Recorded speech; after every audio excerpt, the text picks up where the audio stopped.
The age of revolutions 1830 to 1848। Last video में हम लोग देखे थे कि किस तरह से कंजर्वेटिव पावर वापस आया था 1815 में, और उसके बाद क्या हुआ था। रेवोल्यूशनरीज सब अंडरग्राउंड हो गए थे डर के कि जेल भेज दिया जाएगा या बुरा ट्रीटमेंट होगा, और वो लोग सीक्रेटली अपना ग्रुप्स क्रिएट कर रहे थे। अब उसके आगे हम लोग पढ़ेंगे कि क्या हुआ। The conservative as conservative regimes tried to consolidate their power। वो लोग अपना पावर बढ़ाना चाह रहे थे, रोक के रखना चाह रहे थे। तो लिबरलिज्म और नेशनलिज्म इंक्रीजिंगली वायलेंट हो रहे थे काफ़ी सारे एरियाज में। इसकी वजह से बार बार रिवोल्यूशंस हो रहा था। ये रिवोल्यूशन कौन स्टार्ट कर रहा था? एडुकेटेड मिडिल क्लास इंसान जो था वो लोग कर रहे थे, जैसे प्रोफेसर्स, स्कूल टीचर्स, इस तरह से। सबसे पहले ये स्टार्ट हुआ फ्रांस में इन जुलाई 1830। वहाँ पर 1815 के बाद बर्बन किंग्स का फैमिली डायनेस्टी फिर से आ गया पावर में। लेकिन 1830 में लिबरल रिवॉल्यूशनरीज उसको हटाकर एक कॉन्स्टिट्यूशनल मोनार्की सेट किए with Louis Philippe at its head. When France sneezes, Metternich once remarked, the rest of the Europe catches cold। जब फ्रांस छींकता है तो पूरे यूरोप को ठंड लग जाता है। इसका मतलब अगर कोई भी इवेंट फ्रांस में होता है तो जल्द ही सारे यूरोपियन कंट्रीज उसको कॉपी करने लगते हैं, उसको फॉलो करने लगते हैं। तो जुलाई का रेवोल्यूशन से बाकी कंट्रीज भी, बाकी प्लेसेस भी इंस्पायर हो गया। An event that mobilized nationalist feelings among the educated elite across Europe was the Greek War of Independence। इसी तरह का एक दूसरा इंपॉर्टेंट रेवोल्यूशन था ग्रीस का इंडिपेंडेंस। ग्रीस ऑटोमन एम्पायर का पार्ट रहा है 15th सेंचुरी से। जब जितना ज़्यादा रेवोल्यूशनरी नेशनलिज्म का स्पिरिट ग्रीस में इंक्रीज हुआ तो रेवोल्यूशन का फीलिंग उतना ज़्यादा बढ़ते गया। ग्रीस को सपोर्ट करने के लिए कौन थे? जो दूसरे ग्रीक के लोग, आई मीन ग्रीस पीपल, जो लोग फॉरेन में रहते थे वो लोग भी सपोर्ट करते थे। पोएट्स और आर्टिस्ट सपोर्ट करते थे। नेशनलिज्म का स्पिरिट इंस्पायर कर रहे थे कि मुस्लिम एम्पायर के अगेंस्ट हम लोगों को आवाज़ उठाना है। The English poet Lord Byron organised funds and later went to fight in the war where he died of fever in 1824। Finally treaty of Constantinople sign हुआ और ग्रीस को इंडिपेंडेंट नेशन डिक्लेयर किया गया। The romantic imagination and national feeling. ये जो nationalism का spirit था जो बढ़ते जा रहा था, ये सिर्फ वॉर के वजह से नहीं हो रहा था। कल्चर का भी एक बहुत इंपॉर्टेंट रोल था। पोएट्स अपने पोएट्री के थ्रू, आर्टिस्ट अपने आर्ट के थ्रू इस तरह से नेशनलिज्म का स्पिरिट इंक्रीज कर रहे थे। जैसे रोमांटिक आर्टिस्ट्स और पोएट्स क्या करते थे, यहाँ पर रोमांटिसिज्म मतलब कंट्री के प्रति प्यार को बोला जा रहा है। ये कल्चरल मूवमेंट था जो लोगों में नेशनलिज्म का स्पिरिट बढ़ा रहा था। तो रोमांटिक आर्टिस्ट और पोएट्स क्या करते थे, साइंस को इतना फॉलो नहीं करते थे, साइंस को क्रिटिसाइज करते थे, और वो लोग लोगों का इमोशंस को ज़्यादा इंपॉर्टेंस देते थे। उनका ये एफर्ट था कि सब लोग यूनिटी फील करें, एक सेंस ऑफ बिलोंगिंग फील करें कि हाँ हम लोग सब एक नेशन के हैं। Other romantics such as the German philosopher Johann Gottfried Herder claimed that true German culture was to be discovered among the common people। Common people को जर्मन में बोला जाता है दास वोक। तो वो बोलते थे कि जो जर्मनी का ट्रू कल्चर है वो उनके कॉमन लोगों में मिलेगा। फोक सॉन्ग्स, फोक पोएट्री, फोक डांसेस, ये सब बहुत ज़्यादा पॉपुलर होने लगा।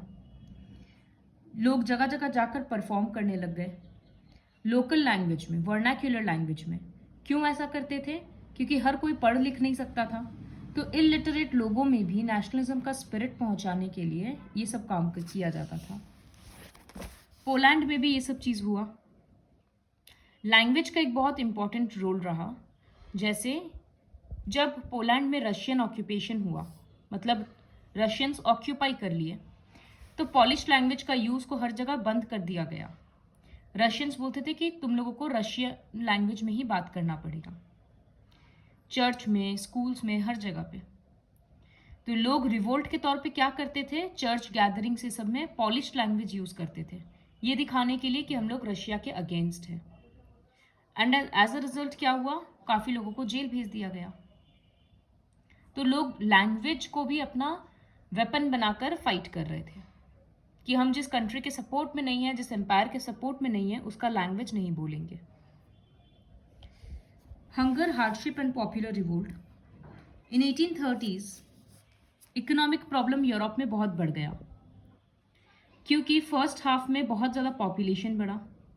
बहुत सारा कंट्रीज ऐसा था जहाँ पर जॉब सीकर्स ज़्यादा हैं, मतलब लोग ज़्यादा हैं काम ढूंढने के लिए, और काम बहुत कम है। लोग रूरल एरिया से टाउन्स और सिटीज़ में जाने लग गए थे काम ढूंढने के लिए, तो वो सब ओवर क्राउडेड हो रहा था। स्मॉल प्रोड्यूसर्स जो थे टाउन्स में, तो वो लोग कंपटीशन फेस कर रहे थे। कहाँ से? इंग्लैंड से। इंग्लैंड में इंडस्ट्रियल रिवोल्यूशन शुरू हो चुका था, तो वहाँ पर मशीन से सामान बनता था सस्ता में, और यूरोप में अभी वो चीज़ हुआ नहीं था, तो वहाँ पर सब कुछ हाथ से बनता था जो कि एक्सपेंसिव होता था। तो यूरोपियन गुड्स का डिमांड कम गया और इंग्लिश गुड्स का सम डिमांड बढ़ गया, जिसके वजह से उन लोगों को प्रॉब्लम होता था। फिर जहाँ पर एरिस्टोक्रेसी था, वहाँ पर क्या था कि पेजेंट्स उधारी में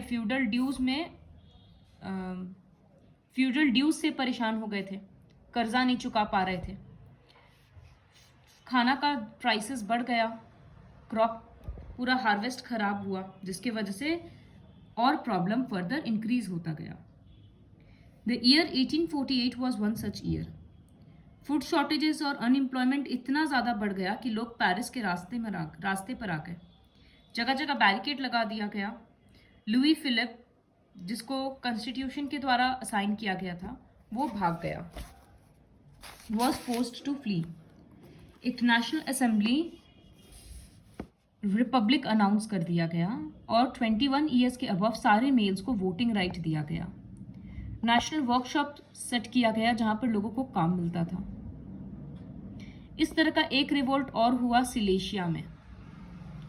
यहाँ पर कपड़ा बनाने सबका काम होता था, तो कॉन्ट्रैक्टर्स क्या करते थे, रॉ मटेरियल प्रोवाइड करते थे कि कपड़ा बनाकर दो, लेकिन जब वो लोग कपड़ा लेते थे तो वर्कर्स को रुपया कम देते थे। जितना का बात हुआ था उससे अचानक से रिड्यूस कर देते थे उनका सैलरी, तो इसके वजह से और प्रॉब्लम हो रहा था। तो on 4th June at 2 PM a large crowd of weavers emerged from their homes and marched in pairs up to the mansion of their contractor, demanding higher wages. बहुत सारे वीवर्स ऐसे प्रोटेस्ट किए और उन लोग के मैंशन के सामने जाकर खड़े हो गए, और जब उन लोगों को धमकी मिला बदले में, तो वो लोग फिर पेजेंट्स क्या किए, वीवर्स क्या किए, उन लोग का खिड़की दरवाज़ा ये सब तोड़ने लग गए। तो बहुत सारे कॉन्ट्रैक्टर्स घर छोड़कर भाग गए, और बाद में 24 आवर्स लेटर आर्मी के साथ वो लोग वापस आए, तो लड़ाई झगड़ा में फिर 11 वीवर्स का डेथ हो गया। The revolution of the liberals. जिस तरह से यहाँ पर पुअर और अनएम्प्लॉयड रिवोल्ट कर रहे थे, उसी तरह से मिडिल क्लास भी रिवोल्ट कर रहा था। Events of February 1848 in France had brought about the abdication of the monarch, and republic based on universal male suffrage had been proclaimed. Monarchy हट चुका था और यूनिवर्सल मेल सफरेज मतलब हर मेल को वोटिंग राइट्स मिल चुका था। दूसरे कंट्रीज में भी यूरोप के, इनसे लोग इंस्पायर हो रहे थे। They took advantage of the growing popular unrest to push their demands for the creation of nation state on parliamentary principles. अब बाकी कंट्रीज का भी डिमांड हो गया कि पार्लियामेंट के जैसा गवर्नमेंट हमारी कंट्री में भी होना चाहिए, प्रेस को, न्यूज़पेपर को फ्रीडम मिलना चाहिए। In the German regions a large number of political associations, जिनके मेंबर मिडिल क्लास रहते थे या बिजनेसमैन थे, वो सब डिसाइड किए कि हम लोग सिटी ऑफ फ्रैंकफर्ट में मिलेंगे और will vote for an all German nation assembly. अब हम लोग जर्मनी को भी इस तरह से पार्लियामेंट्री फॉर्म ऑफ गवर्नमेंट बनाएंगे। तो ऑन 18 मई 1848 831 इलेक्टेड रिप्रेजेंटेटिव्स, लोगों के द्वारा ये इलेक्ट किए गए थे, इतने सारे रिप्रेजेंटेटिव्स फ्रैंकफर्ट पार्लियामेंट स्टार्ट कर रहे थे in the church of Saint Paul. तो वो लोग वहाँ पर एक कॉन्स्टिट्यूशन बनाए जर्मनी के लिए, जहाँ पर मोनार्की अगर होगा तो वो पार्लियामेंट को एड्रेस करेगा, पार्लियामेंट के कंट्रोल में होगा। और जब ये सारा चीज़ वहाँ के किंग को जब प्रेजेंट किया गया, किंग ऑफ प्रूशिया, वो रिजेक्ट कर दिए और दूसरे मोनार्क्स को ज्वाइन कर लिए इनके against. While the opposition of aristocracy and military became stronger, the social basis of parliament eroded. तो जब एरिस्टोक्रेसी इस बात को अग्री करने से मना कर दिया, तो बाद में क्या हुआ कि ये जो 831 इलेक्टेड रिप्रेजेंटेटिव्स का ग्रुप था, इन लोगों में भी आपस में थोड़ा सा डिसयूनिटी बढ़ गया। ये लोग लोअर क्लास को, आर्टिसंस को, वर्कर्स का डिमांड्स को पूरा नहीं कर पाए, जिनका था हायर वेज और इन सब का। तो नीचे वर्कर्स, आर्टिसंस, ये लोग अपना सपोर्ट हटा दिए और लास्ट में मिलिट्री के कारण पूरा असेंबली को डिसबैंड कर दिया गया। एक और प्रॉब्लम था कि विमेन हर चीज़ में एक्टिवली पार्ट ले रही थी, लेकिन फिर भी ये जो कॉन्स्टिट्यूशन बनाया गया था, इसमें विमेन को वोटिंग राइट्स नहीं मिल रहा था, जबकि उनका इक्वल पार्टिसिपेशन था। विमेन को खाली ऑब्जर्वर्स के तौर पे यहाँ पर खड़ा किया गया था। ये फ्रैंकफर्ट का दिखा रहा है कि किस तरह से पार्लियामेंट सेट किया गया था चर्च में। तो कंजर्वेटिव्स ये सब रिवोल्ट को सप्रेस तो कर दिए, लेकिन उनको ये समझ आ गया था मोनार्क्स को कि ज़्यादा दिन तक इस तरह के रिवोल्ट को रोक नहीं पाएंगे, तो थोड़ा बहुत फ्रीडम लोगों को देना ही पड़ेगा। Hence in the years after 1848 the autocratic monarchies of Central and Eastern Europe began to introduce the changes that had already taken place in Western Europe before 1815. Western Europe में जो चेंजेस ऑलरेडी लिया गया था, हो चुका था, अब वो चेंजेस ये लोग एक्सेप्ट कर रहे थे। सर्फडम मतलब स्लेवरी ही होता है, और बॉन्डेड लेबर, इस तरह का प्रैक्टिसेस को अबैंडन कर दिया गया था, एबॉलिश कर दिया गया था।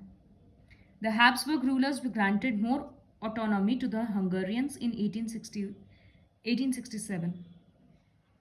हंगरी के लोगों को वहाँ का रूल के लिए ज़्यादा फ्रीडम दिया गया, ऑटोनॉमी। तो ये सारा चेंजेस हुआ, काफ़ी सारा रिवोल्ट हुआ, जिसमें से सिर्फ फ्रांस था जो रिपब्लिक हो पाया। And this period is called age of revolutions.